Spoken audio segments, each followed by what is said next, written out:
Hey everybody, how you doing? It's me, your friendly neighborhood Uncle Pete, and this is my series, Nails in a Coffin, where we learn that with great kills, there must also come great nails.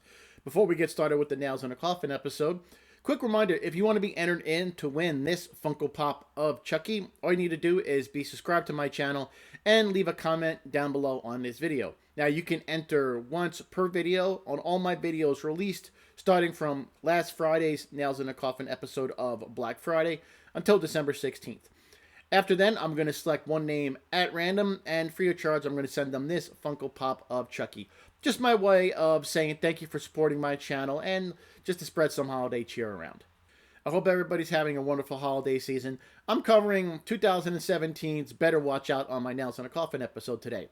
It's about Ashley, who's 17 years old. She's a babysitter, babysitting Luke, 12 years old, during the holidays. Luke has a crush on Ashley, and he has a plan this night to seduce her and make her his girlfriend, I guess. Now, the first time I saw this movie, I will say I saw the twist interesting. However, I think they played their cards a little too early when, they revealed what the twist was. But that's just a quick summary, and I'll discuss more about this movie throughout this episode. But we are here to put some nails in a coffin on. Better watch out, so let's get started. Luke and Ashley are sitting on the couch watching a movie, and previously in the night, Ashley had a fight with her boyfriend, so she's a little upset. But Luke is trying to play the nice guy role with her, telling her that she's dating guys that treat her like crap, and that she deserves to be treated really well by a good guy. Now, I can't say that I never had that conversation with the young woman, but yeah, it does not work, trust me. He's sitting close to her on the couch, and he puts her hand on her thigh, but she moves it off pretty quick. They're watching a horror movie, and Ashley's getting a little bit scared, and Ashley has some great commentary on the film that they're watching as well. Why would they go into the attic? It's so stupid. I really like the way this girl thinks. While they're sitting on a couch, Ashley hears something outside right as a part of the movie scares her. She does grab Luke's hand. Luke takes this moment to try and kiss her. She pushes him off of her immediately, and it's a really cringy moment in this movie, and you can just feel the rejection and the embarrassment on Luke right now, but Ashley did handle this situation extremely well. Ashley's a little on edge because she keeps hearing things outside, and it just winds up being Luke's best friend, Garrett, who showed up for a visit. They're all talking in the, front entrance by the house, and they hear a window break upstairs. Ashley locks the front door, grabs a knife, and goes upstairs. She tells the boys if they hear us scream to dial 911 immediately. But they decide to follow her instead saying that they got scared.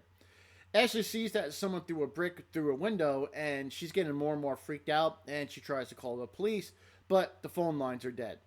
They go back downstairs, and then Garrett follows down after them. He brings down the brick, and it's inscribed with the words, "You leave, you die."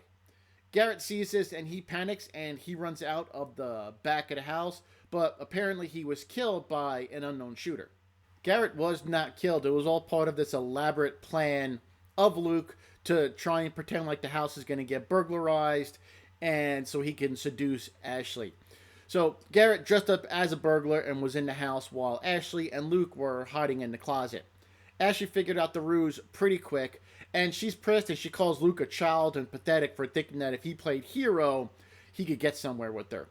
Ashley storms off, and Luke catches up to her at the end of the hallway, right at the top of the stairs. She turns around when he calls for her, he smacks her, and she falls down the stairs and is knocked out. Ashley comes to, tied to a chair in the living room, and Luke was trying to get her to drink so it could all fit into part of his plan, I guess.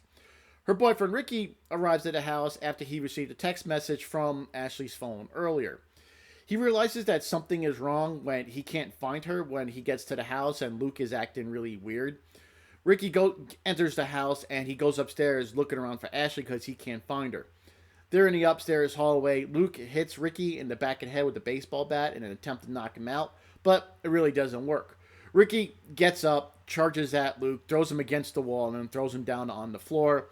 Luke was able to stab Ricky in the face with the pencil. Ricky pulls out the pencil and then he picks up the bat and he's about to smash Luke with it, but Garrett shows up with the shotgun and tells Ricky to get down on his knees. When this happens, Luke picks up the baseball bat, hits Ricky with it, and they knock him out, and then tie him to a chair downstairs next to Ashley as well. Okay, we're at the first death in this movie. Ricky's tied up to a chair, and Luke wants to see what would really happen if you hit someone with a paint can like they did in Home Alone. Luke and Garrett move Ricky into position, and the first paint can that Luke tosses down misses Ricky. This really freaks him out. Luke has Garrett put a blindfold on Ricky, and Garrett, you can see he's starting to think that this is probably going too far. Luke pulls up the paint can, and he's about to throw it down a second time. Meanwhile, Ashley was able to cut herself loose from her restraints.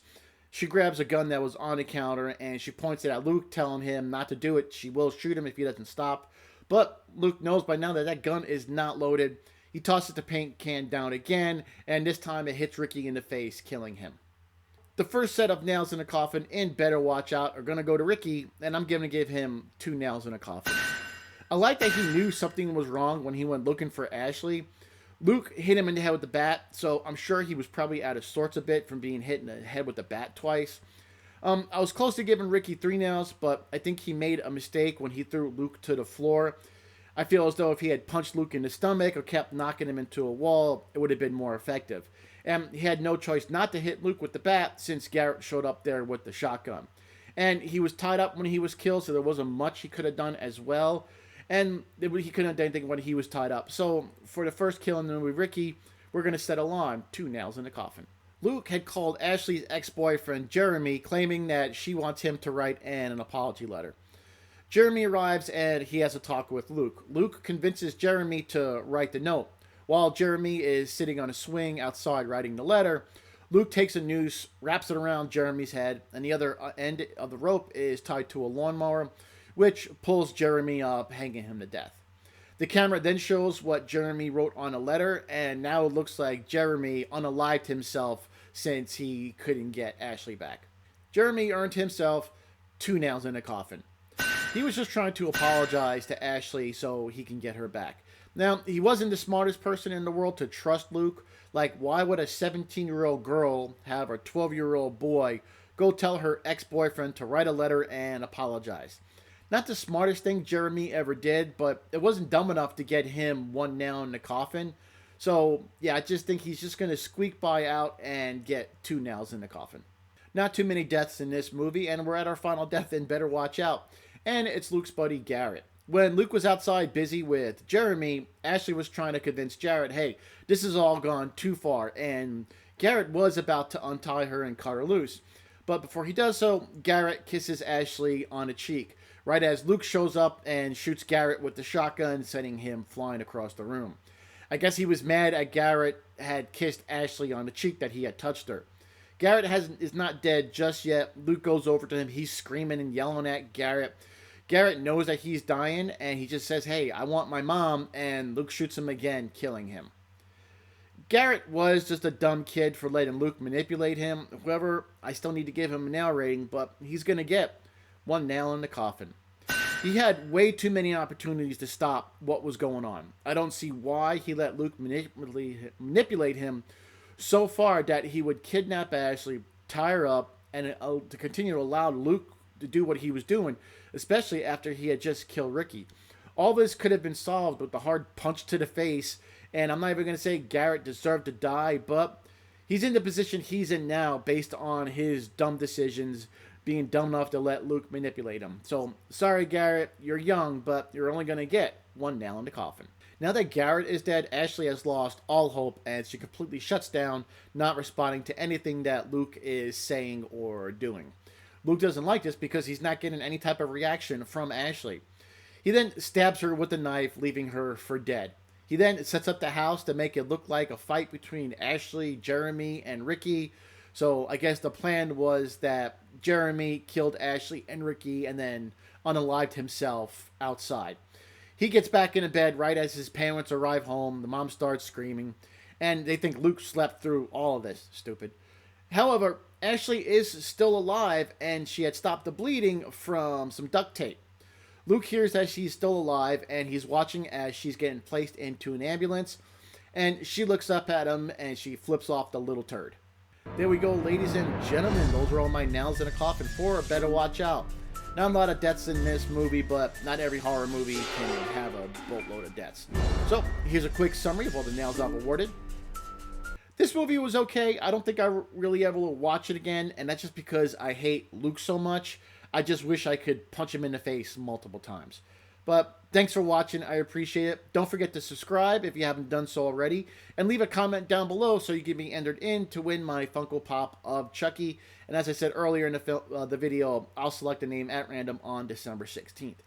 I'll see you guys on here next Wednesday for my next installment of Horror Movie Superlative series. And then here next Friday for another episode of Nails in a Coffin. I'll be covering a remake of a classic holiday slasher. If you have any guesses, leave a comment down below. Take care, everybody. Stay safe, stay happy, stay healthy. Enjoy your holidays. I am your friendly neighborhood Uncle Pete. And remember, with great kills, there must also come great nails.